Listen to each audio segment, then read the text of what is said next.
En attendant son retour, qu'est-ce que nous allons faire? Le retour est certain. Nous sommes dans les temps de fin.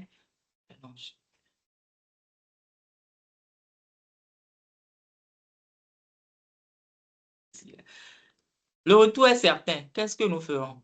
Est-ce que nous croisons les bras comme cet homme qui est sur la photo là, en train d'attendre que la fin n'arrive? Alors, il y a trois choses, et là, j'irai assez rapidement, dont le passage nous parle. Alors, lorsque nous lisons à partir du verset 32, les versets 32 et 33, de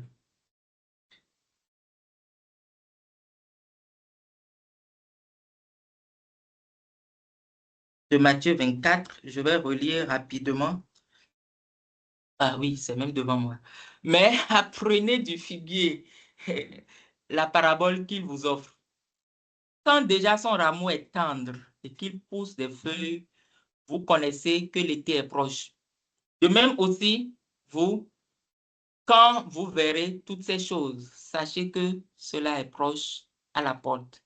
Cela, c'est le retour du Seigneur Jésus-Christ. Nous devons savoir que le retour de Jésus-Christ est à la porte. Et nous devons savoir discerner les temps et ne pas être distrait. Prenons l'exemple sur les fils d'Issachar dont il est parlé dans 1 Chronique, chapitre 12, le verset 33. 1 Chronique 12, verset 33 qui dit « Et des fils d'Issachar qui savaient discerner les temps pour savoir ce que devait faire Israël. Leurs chefs de sang et tous leurs frères et leurs commandements. » Ce n'est pas pour rien qu'en parlant des fils d'Issachar, on a précisé cela ici. Ils ont ce don-là de savoir dans quelle période nous sommes et qu'est-ce qu'il convient de faire dans cette période-là. Et le Seigneur nous invite aussi à ne pas être des ignorants. Discernons les temps. Vous n'allez plus voir des gens aujourd'hui parler du retour de Jésus et tout. Ce qui importe maintenant, c'est comment faire pour nous établir dans ce monde, alors que Dieu veut nous amener au ciel. Faisons vraiment attention et ne nous laissons pas emporter par les distractions du siècle présent. Si on avait du temps, on allait lire tellement d'autres textes. Mais discernons le temps, les temps que nous traversons. La Bible dira dans Éphésiens chapitre 5, Éphésiens, désolé, Éphésiens chapitre 5, nous connaissons tous cela aussi. Le verset 16. Vous connaissez ça, non? Quelqu'un veut me dire ça?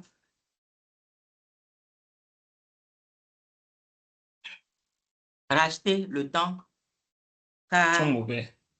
les jours sont mauvais.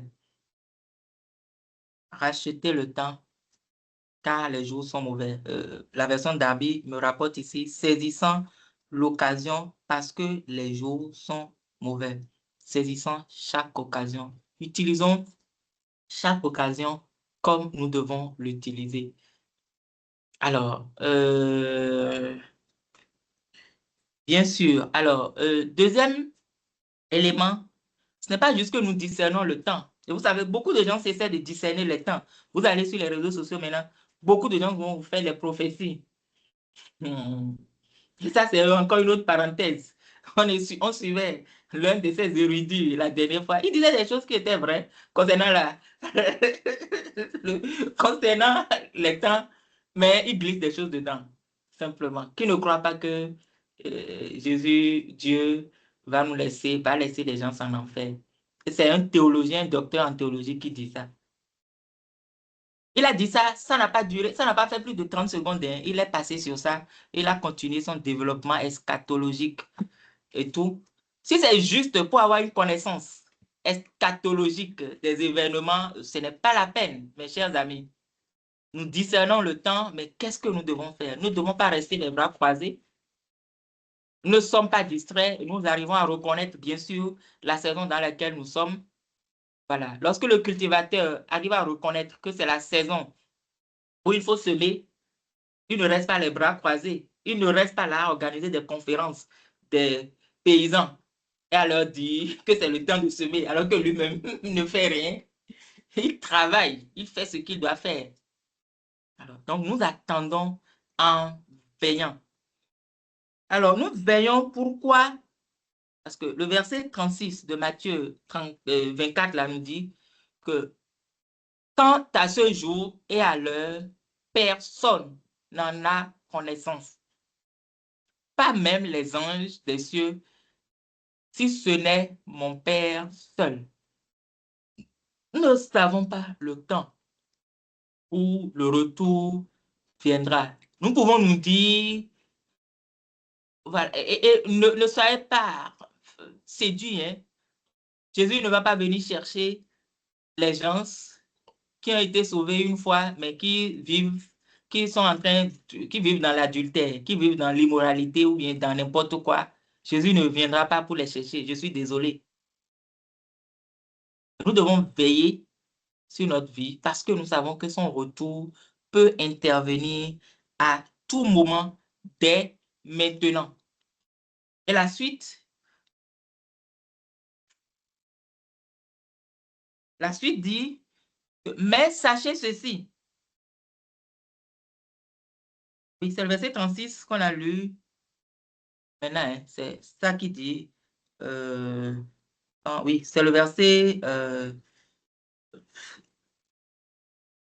maintenant c'est le verset combien? C'est plus qu'à 36. Je pense que c'est le verset 42. J'ai fait une erreur là. 40, après du verset, non, le verset 43 plutôt. Le verset 42 disait aussi, veillez donc, car vous ne savez pas à quelle heure votre Seigneur viendra. Je copiais, je copiais les deux même. Verset 42, ça va du verset 42 plutôt. Veillez donc, car vous ne savez pas à quelle heure votre Seigneur viendra. Mais sachez ceci, sachez ceci, que si le maître de la maison avait su à quelle heure veille le voleur, à quelle veille, je voulais dire. Oh. Mais sachez ceci, que si le maître de la maison avait su à quelle veille le voleur devait venir, il aurait veillé et n'aurait pas laissé percer sa maison. C'est pourquoi vous aussi, soyez prêts, car alors que vous ne pensez pas, le Fils de l'homme viendra. Il reviendra à l'heure que vous ne pensez pas. Donc, nous avons besoin d'être vigilants sur notre vie, d'être sobres, de garder fermement le bon dépôt. Je sais qu'on fera encore d'autres séminaires prochainement où on va aborder encore d'autres points spécifiques de ces aspects-là. Nous devons garder la saine doctrine, travailler à notre relation avec le Seigneur, quel que soit ce que cela nous touche, nous coûte, travailler à développer notre relation avec le Seigneur à travers la méditation, à travers une vie de prière solide, à travers l'obéissance à la parole de Dieu. Nous travaillons avec le Seigneur ainsi. Alors, il nous a parlé de ce qui s'est passé au temps de Noé, spécifiquement, les versets 37 au verset 39. Et je voudrais euh, évoquer cela. Il dit, mais comme ont été les jours de Noé, ainsi sera la venue du Fils de l'homme. Car comme dans les jours avant le déluge, on mangeait et on buvait, on se mariait et on donnait en mariage, jusqu'au jour où Noé entra dans l'arche et il ne connut rien, jusqu'à ce que le déluge vint et les emporta tous. Ainsi sera aussi la venue du Fils de l'homme. Amen. La venue du Fils de l'homme sera comme au jour de Noé. Les gens étaient en train de faire tout. Les gens se livraient à des distractions. Ils ne faisaient rien de mauvais. Bon, excusez-moi de le dire comme ça. Rien d'apparemment mauvais. Est-ce que manger là, c'est anti-biblique? Est-ce que boire là, c'est anti-biblique? Est-ce que se marier, donner sa fille ou son garçon en mariage, est-ce que c'est quelque chose de mauvais? Donc, sachez qu'il y a des bonnes choses que vous faites, mais qui en réalité devant Dieu ne sont pas aussi bonnes que vous le pensiez. Le désir du Seigneur pour nous, c'est de faire sa volonté. Et ce que ce texte aussi traduit, c'est les distractions. Les gens s'étaient tellement occupés que lorsqu'on leur parlait du retour du déluge, ils, ils se faisaient à leur tête. Oh, toi là, tu parles. Aujourd'hui, vous allez jusqu'à entendre des pasteurs qui disent que le retour du Seigneur là, que c'était symbolique. Qu'en fait, que c'est chacun qui va partir. Chacun qui va partir. Vous entendez des choses, moi j'en ai déjà entendu. Ou bien des gens qui vont dire, OK, voilà. Des gens qui vont vous faire les calculs et vous dire, bon, il y a telle chose qu'on n'a pas encore. Donc, on peut aller dormir d'abord.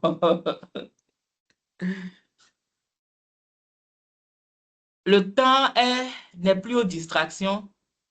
Identifions ces choses, ces distractions. Identifions d'abord ces mauvaises choses.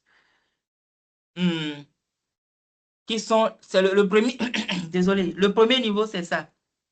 Identifier ces mauvaises choses qui sont clairement mauvaises dans lesquelles nous sommes. Et repentons-nous de ces choses-là. Hébreux 12, verset 1 va dire, c'est pourquoi nous aussi, ayant une si grande nuée de témoins qui nous entourent, rejetant tout fardeau et le péché qui nous enveloppe si facilement, qui nous enveloppe si aisément, je voulais dire, courons avec patience la course qui est devant nous, fixant les yeux sur Jésus, le chef et le consommateur de la foi, lequel, à cause de la joie qui était devant lui, a enduré la croix, méprisé la honte et est assis à la droite du trône de Dieu. Amen. Quel péché vous environne, vous enveloppe, je vous l'ai dit, si aisément? Vous avez la possibilité d'aller devant Dieu, même cette nuit, et prier. Et j'ai dit quelque chose, je dis souvent quelque chose. Lorsque vous allez devant Dieu là, lorsque vous êtes en communion devant Dieu là, il n'y a pas de question, il n'y a pas de raison que vous soyez encore esclave du péché. Il n'y a aucune raison que vous soyez esclave encore d'un péché. Si vous êtes esclave d'un péché, c'est que vous faites menteur Dieu et sa parole. C'est qu'il y a quelque chose qui cloche dans votre relation avec le Seigneur. Travaillez à votre relation avec le Seigneur. Est-ce qu'il y a des péchés? Ça, c'est les mauvaises choses. Est-ce qu'il y a des bonnes choses, apparemment, que vous poursuivez et qui vous empêchent de poursuivre l'essentiel? Oui, c'est bien d'être médecin, c'est bien de défendre la cause des gens, c'est bien, oui, les actions sociales et tout. Tout ça, c'est bien. Mais si le Seigneur ne vous a pas appelé à ça, si le Seigneur vous appelle à autre chose et vous laissez l'essentiel, c'est que c'est zéro. Et des gens font tout ça et oublient l'essentiel. Et oublient l'essentiel, oublient la justice de Dieu. Oublie le royaume de Dieu. Que le Seigneur nous aide. Alors, je vais finir ici. Troisième niveau, donc nous attendons, nous veillons à nous-mêmes, mais c'est que à la fin, le Seigneur veut nous voir occupés à son œuvre lorsqu'il reviendra. Donc, à partir du verset 45, si nous lisons, on dit, qui donc est l'esclave fidèle et prudent que son maître a établi sur les domestiques de sa maison pour leur donner leur nourriture au temps convenable. Bienheureux est cet esclave-là que son maître, lorsqu'il viendra, trouvera faisant ainsi. En vérité, je vous dis qu'il l'établira sur tous ses biens. Mais si ce méchant esclave dit en son cœur, mon maître tarde à venir, et qu'il se mette à battre ceux qui sont esclaves avec lui, et qu'il mange et boive avec les ivrognes, le maître de cet esclave viendra en un jour qu'il n'attend pas et à une heure qu'il ne sait pas, et il le coupera en deux, et il lui donnera sa part avec les hypocrites. Là seront du moins les pleurs et les grincements de dents. Amen. Amen, là, ce n'est pas pour nous. Pour nous, il n'y aura pas de grincement de dents au nom de Jésus-Christ. Alors, ce test, on peut faire tout un séminaire, tout un enseignement sur cela. On peut développer cela pendant 2 heures. Mais ce que je voudrais vous souligner ici, c'est juste que nous devons être occupés à l'œuvre du Seigneur lorsqu'il viendra, à l'œuvre qu'il nous a confiée. Nous devons être occupés, et je l'ai dit bientôt, tout à l'heure du moins, vous faites des choses qui sont bien. Mais est-ce que c'est ce que le Seigneur veut de vous? Et pire encore, vous faites des choses qui sont mal. Vous dites, oh, voilà, il tarde. Je vais dormir un peu. Vous vous rappelez, bien sûr, dans Matthieu chapitre 25, je voudrais bien que vous lisiez aussi le chapitre 25 de Matthieu, là, même ce soir, si c'est possible, avant de dormir. Et dans la semaine, vous pouvez prendre le temps pour méditer sur cela. Matthieu 25. Vous connaissez bien l'histoire des 10 vierges. Euh, Pas seulement ça, vous connaissez l'histoire des talents, là, et tout. Alors, vous devez être occupé à l'œuvre du Seigneur. Et le temps est court. Nous devons être occupés à l'œuvre du Seigneur. Ce n'est plus le moment de défendre les affaires du monde, mais c'est le moment de défendre les affaires du Père. Que votre priorité soit cela et que votre vie entière dépende des priorités du royaume. Je ne vais pas en dire plus dans ce sens. La dernière chose que je vais ajouter, c'est que vous voyez bien sûr avec moi le dernier verset. Les gens l'expliquent autrement, mais je pense que pour moi, c'est assez clair. Le serviteur qui sera trouvé infidèle, et plusieurs tests de la Bible me permettent d'aller dans ce sens. On a dit que sa part sera avec les hypocrites. Et là seront les pleurs et les grincements de dents. Ne pensez pas qu'il y a une partie du paradis où il y a les hypocrites, où on leur permet de pleurer ou de grincer les dents là. Hein? Un peu. Et la part des hypocrites, c'est un enfer.